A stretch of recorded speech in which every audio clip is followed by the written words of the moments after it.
Hello friends, இந்த வீடியோவில் ரொம்பவே சாஃப்டான சப்பாத்தி, இதுக்கு பேர் என்ன சொல்லுவாங்கன்னு பார்த்தீங்கன்னா பதர் ரோட்டி அப்படின்னு சொல்லிட்டு சொல்லுவாங்க.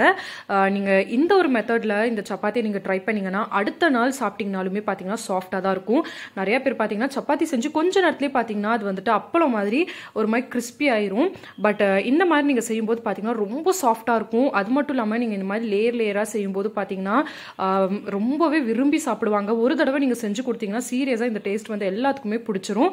ரொம்ப சாஃப்டாக இருக்கும். ஆறுனதுக்கு அப்புறமும் பார்த்தீங்கன்னா உங்களுக்கு இந்த சப்பாத்தி வந்துட்டு சாஃப்டாக தான் இருக்கும். ஸோ இந்த சப்பாத்தியை எப்படி செய்யறது, அண்ட் அது மட்டும் இல்லாமல் கொஞ்சம் டிஃப்ரெண்ட்டாக இதுக்கான மசாலும் பார்த்தீங்கன்னா கறி மசால் போட்டு ரொம்பவே டேஸ்டியாக எப்படி செய்யறது அப்படின்னு சொல்லி தான் இந்த வீடியோவில் பார்க்க போகிறோம். நாங்கள் எப்படி செய்யறதுன்னு சொல்லி பார்க்கலாம்.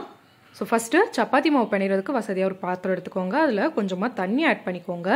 நான் இப்போ சொல்கிற இந்த பொருளை நீங்கள் ஆட் பண்ணும்போது பார்த்தீங்கன்னா சப்பாத்தி அப்போ மட்டும் இல்லைங்க, அடுத்த நாள் சாப்பிட்டிங்கனாலுமே பார்த்தீங்கன்னா சாஃப்டாகவும் டேஸ்டியாகவும் இருக்கும். அது வேறு ஒன்றுமே இல்லைங்க, தயிர். நான் பார்த்தீங்கன்னா தயிர் ஒரு 1.5 ஸ்பூன் அளவுக்கு ஆட் பண்ணிக்கிட்டேன். அடுத்ததாக 1 ஸ்பூன் அளவுக்கு உப்பு நீங்கள் தேவையான அளவு பார்த்துட்டு ஆட் பண்ணிக்கோங்க. அடுத்ததாக 1 ஸ்பூன் அளவுக்கு சர்க்கரை, நான் பார்த்தீங்கன்னா நாட்டு சர்க்கரை ஆட் பண்ணுறேன். நீங்கள் நார்மல் சுகர் கூட இதில் நீங்கள் ஆட் பண்ணிக்கலாம். இப்போ இது எல்லாத்தையுமே தண்ணியில் கரைச்சிக்கலாம்.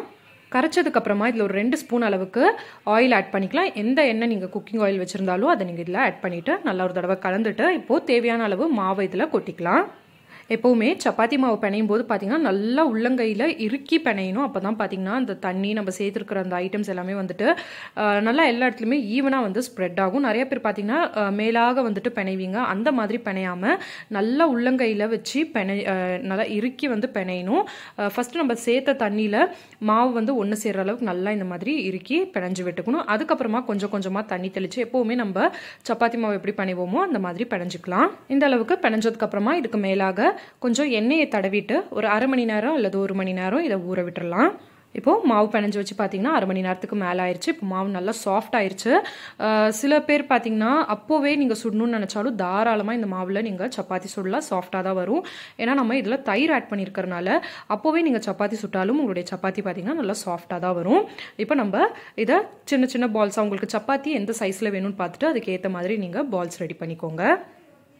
இந்த மாதிரி உருண்டை பிடிச்சி வச்சதுக்கப்புறமா நம்ம நார்மலாக சப்பாத்தி எப்படி தரட்டுவோமோ அந்த மாதிரி தரட்டிக்கலாம். அதுக்கு பார்த்தீங்கன்னா அந்த காஞ்ச மாவு இருக்கு இல்லையா, அதில் ஃபுல்லாக நீங்கள் அந்த பாலை வந்துட்டு டிப் பண்ணிவிட்டு நீங்கள் திரட்டினீங்க அப்படின்னா உங்களுக்கு திரட்டுறதுக்கு வந்துட்டு ரொம்ப ஈஸியாக இருக்கும். இந்த பலகையிலலாம் பார்த்தீங்கன்னா மாவு கொஞ்சம் கூட ஒட்டாது. நல்லா ஈஸியாக உங்களுக்கு பார்த்தீங்கன்னா இந்த ரவுண்ட் ஷேப்பில் நீங்கள் திரட்டிடலாம். பாருங்கள், நல்லா இந்த அளவுக்கு மெலிசாக திரட்டினதுக்கப்புறமா இதுக்கு மேலே கொஞ்சம் எண்ணெயை தடவிட்டு நல்லா இந்த மாதிரி தடவி விட்டுறலாம். இப்படி நம்ம தடவும் போது பார்த்தீங்கன்னா நமக்கு அந்த லேயர்ஸ் வந்து ஒன்றுக்கு நடுவில் ஒன்று வந்துட்டு நல்லா அந்த கேப் இருக்கும். நல்லா உள்ள வரைக்கும் நமக்கு சப்பாத்தி வந்து வெந்துடும். இப்போ இந்த மாதிரி ஒரு சைடுக்கு மேலே இன்னொரு சைடு இப்படி வச்சு நம்ம ஃபோல்ட் பண்ணிக்கலாம். பாருங்கள், இந்த மாதிரி ஃபோல்ட் பண்ணிக்கலாம். அவ்வளோதான். இப்போ இதை எடுத்து வச்சுட்டு இதே மாதிரி மீதி இருக்க எல்லா பால்ஸுமே நம்ம ரெடி பண்ணிக்கலாம். கொஞ்சம் இதுக்கு ஒரு 5 நிமிஷம் ரெஸ்ட் கொடுத்துட்டு நம்ம அதுக்கப்புறம் திரட்டணுன்னா நமக்கு திரட்டுறதுக்கு ரொம்ப ஈஸியாக இருக்கும். அதுக்கு நடுவில் நாம் இந்த சப்பாத்திக்கான மசால் வந்துட்டு ரெடி பண்ணிடலாம். இது பார்த்தீங்கன்னா கறி மசால் போட்டு செஞ்ச மசால் ரொம்ப டிஃப்ரெண்ட்டாக இருக்கும். அண்ட் அதே சமயத்தில் ரொம்ப டேஸ்டியாகவும் இருக்கும். எப்போ ஒரே மாதிரி செய்யாமல் கொஞ்சம் இந்த மாதிரி டிஃப்ரெண்ட்டாக ட்ரை பண்ணி பாருங்கள். ஃபஸ்ட்டு ஒரு கரண்டி அளவுக்கு எண்ணெய் ஆட் பண்ணிக்கலாம். அதுக்கப்புறம் பார்த்தீங்கன்னா ஒரு பெரிய சைஸ் வெங்காயத்தை சேர்த்திக்கலாம். வெங்காயம் ஒரு அளவுக்கு வதங்கினதுக்கப்புறமா இஞ்சி பூண்டு பேஸ்ட்டு ஒரு 1/2 ஸ்பூன் அளவுக்கு ஆட் பண்ணிக்கலாம். இஞ்சி பூண்டு பேஸ்ட்டோட பச்சை ஸ்மெல் போனதுக்கப்புறமா 2 தக்காளியை நல்லா பொடியாக கட் பண்ணிவிட்டு அது இது கூட சேர்த்திட்டு நல்லா கிளறிக்கலாம். அடுத்ததாக இதில் மசாலா ஐட்டம்ஸ் ஆட் பண்ணிக்கலாம். காரத்துக்கு தேவையான அளவு மிளகாத்தூள் சேர்த்திக்கலாம். நான் பார்த்தீங்கன்னா ஒரு 1/2 ஸ்பூன் அளவுக்கு மிளகாத்தூள் ஆட் பண்ணியிருக்கேன். கூடவே 1 ஸ்பூன் அளவுக்கு மல்லித்தூள் ஆட் பண்ணிக்கலாம். அடுத்ததாக ஒரு ஸ்பூன் அளவுக்கு சிக்கன் மசாலாவை ஆட் பண்ணிக்கலாம்.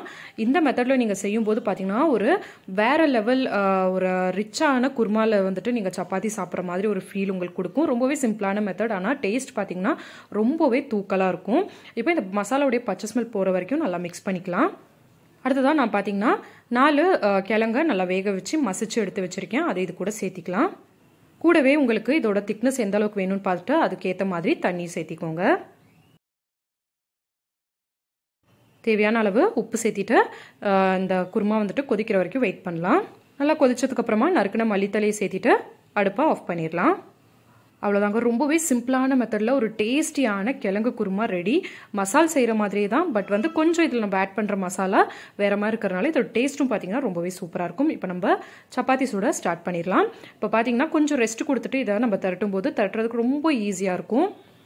இந்த அளவுக்கு திரட்டிட்டு நம்ம இதை சுட்டு எடுத்துடலாம். எப்போவுமே சப்பாத்தி சுடுற மாதிரி லைட்டாக எண்ணெய் விட்டு 2 பக்கமும் திருப்பி போட்டு சுட்டுட்டு எடுத்துக்கலாம். அவ்வளோதாங்க, ரொம்பவே சூப்பரான பதர் ரொட்டி ரெடி. இதை வந்து திருப்பி போடும்போதே பாருங்கள் அந்த லேயர்ஸ் எவ்வளோ அழகாக பிரிஞ்சு வருதுன்னு. சாப்பிடும்போதும் பார்த்தீங்கன்னா அப்படியே சாஃப்டாக ரொம்பவே அழகாக வந்துட்டு பிரிஞ்சு வரும். இதை எடுத்துட்டு அந்த சூட்டோட பார்த்தீங்கன்னா எப்படி நம்ம பரோட்டா அடிப்போமோ அதே மாதிரி அடிச்சுக்கலாம். நீங்கள் அடிக்கலனாலே பார்த்தீங்கன்னா உங்களுக்கு அந்த லேயர்ஸ் வந்து பிரிஞ்சு வரும். இப்போ இதில் நான் பார்த்தீங்கன்னா அடிக்கவே இல்லை, பட் அந்த லேயர்ஸ் பாருங்கள் எவ்வளோ அழகாக பிரிஞ்சு வருதுன்னு. இப்போ இந்த சப்பாத்தியை நம்ம செஞ்சு வச்சிருக்கிற கிழங்கு குருமாவோட சேர்த்து எடுத்து சாப்பிட்டோன்னு வைங்களே, சீரியஸாக வேற லெவலில் இருக்கும். கண்டிப்பாக இந்த ரெசிபியை நீங்களும் ட்ரை பண்ணி பாருங்க. ட்ரை பண்ணி பார்த்துட்டு எப்படி இருந்ததுன்னு சொல்லுங்க. மறக்காம நம்மளோட சேனலுக்கு சப்ஸ்கிரைப் பண்ணிடுங்க.